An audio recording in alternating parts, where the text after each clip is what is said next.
Hey guys, so a couple of you have emailed me about how I made my variable speed spinner, and I decided it would probably be easiest if I just did a video showing how I did it. It's super easy. Well, if you have the tools and you are savvy with tools, it's very easy.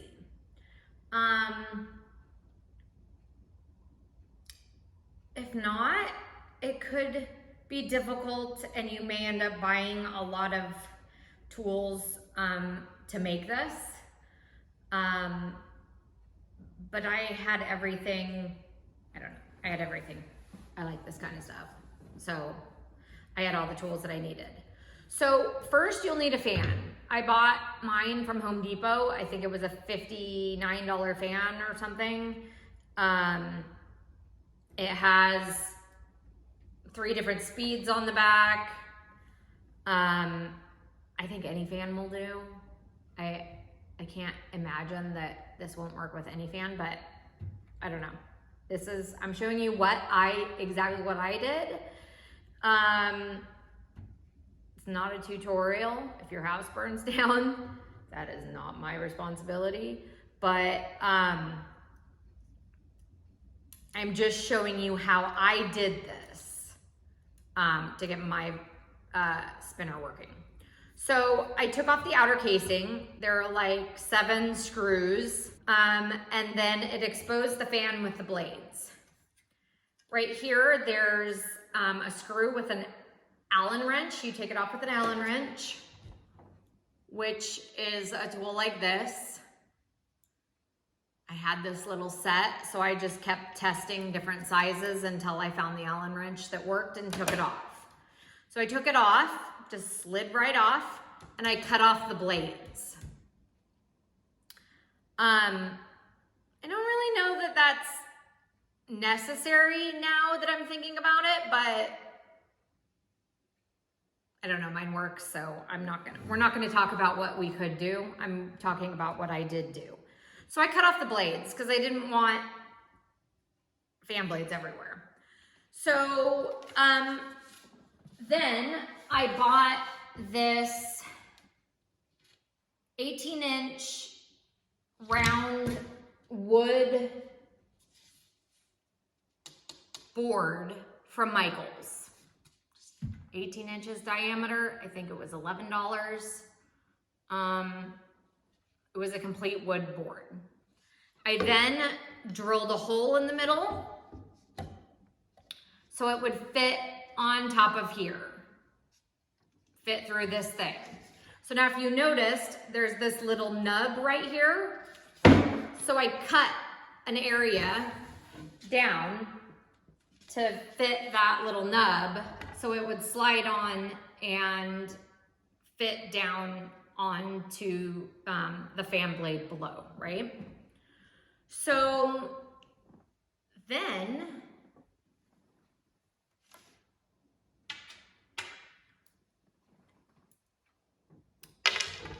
you get sheet metal screws. Now, the important part of this is see how this isn't like a normal screw. It has this weird kind of tip on it. On focus.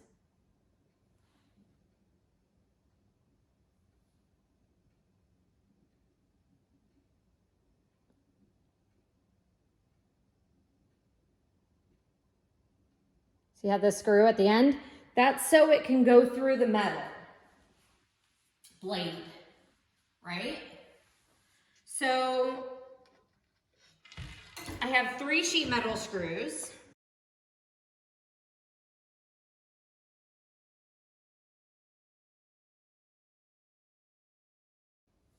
All right, so now you have your board screwed into your fan blades that you cut. So now, technically, you have a spinner that's gonna spin at Mach 7, right? you plug it in, it'll go super fast.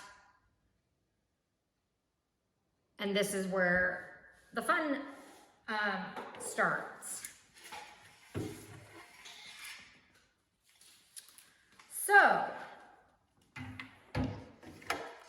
from here, I bought a $3 extension cord. I would have a certified, bonded, and licensed electrician do this part. I did not do this part myself. I had a friend do it who knows all about electricity. I do not recommend doing it yourself. If you want to do it yourself, have at it. But I didn't. I'm not recommending it. I'm not telling you to do it. In fact, I'm telling you not to do it. But I'm telling you how I did it, so maybe you could get one of your licensed, bonded, and insured friends to do it for you. So I bought a $3 extension cord from Home Depot. Okay. Then I bought an electrical box. And this is why you need a bonded, licensed, and insured electrician, because you guys, I don't know enough about electricity. I mean, there's only 2 wires coming out of this. It can't be that difficult. But what he did is he cut the extension cord in half. One side of the extension cord is attaching to the black on one side, and then you have an electric cap, and then you have the 2 inside wires together, and then the other black goes to the out. So you have this side of the extension cord that the fan plugs into, and then this side of the extension cord that goes out to the wall, or in my case, another extension cord that goes to the wall.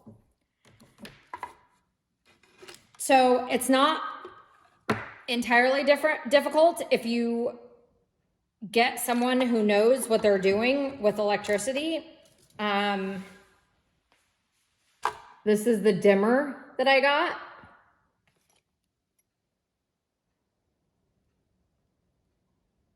RNL06-TW. It's $8. And then a 80-cent cover plate and the switch. So you put this all back together.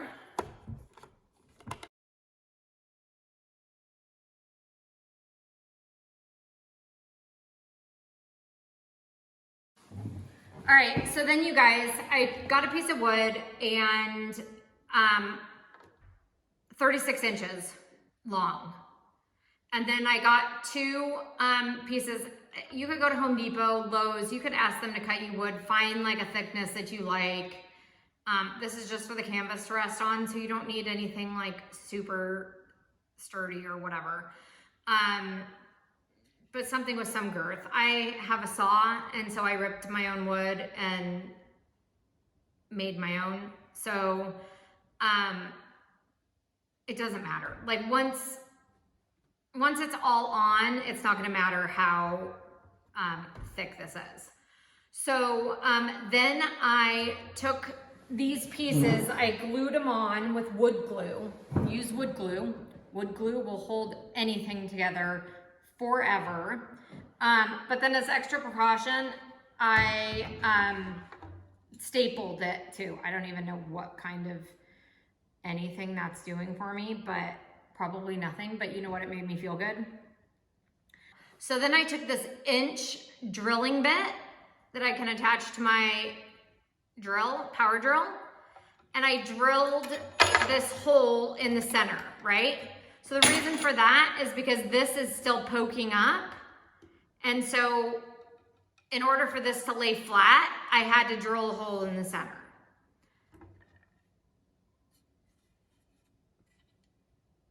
You guys, I have like lights up there that every time I move this, I'm afraid I'm gonna break a glass chandelier. Okay, so then I put the wood piece on, lay it over here, and then I drilled holes in here straight through the bottom of the board. I'm putting these like screws, like 2-inch screws in there, and then attaching them on the bottom with a wing nut so that this stays secure to the wood board.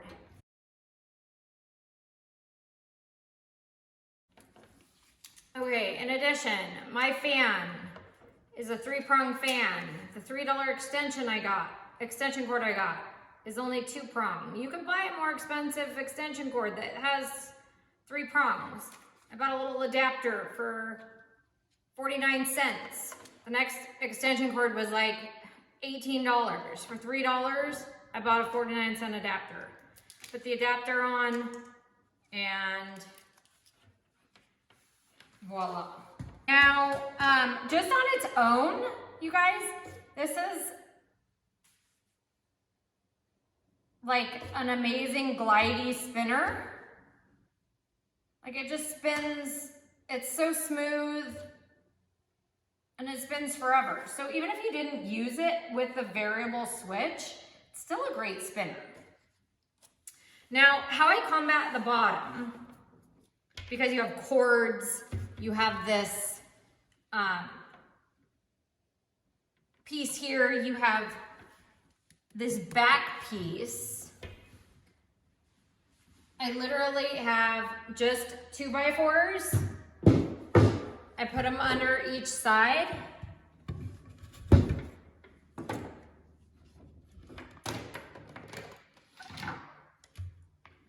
Under there and under here.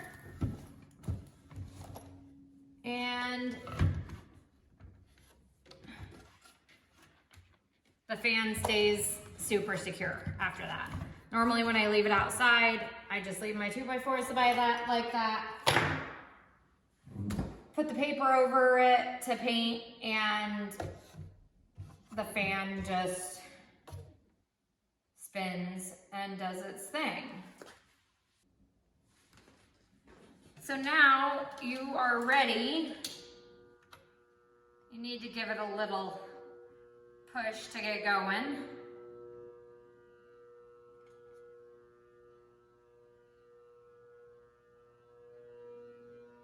I could go super fast,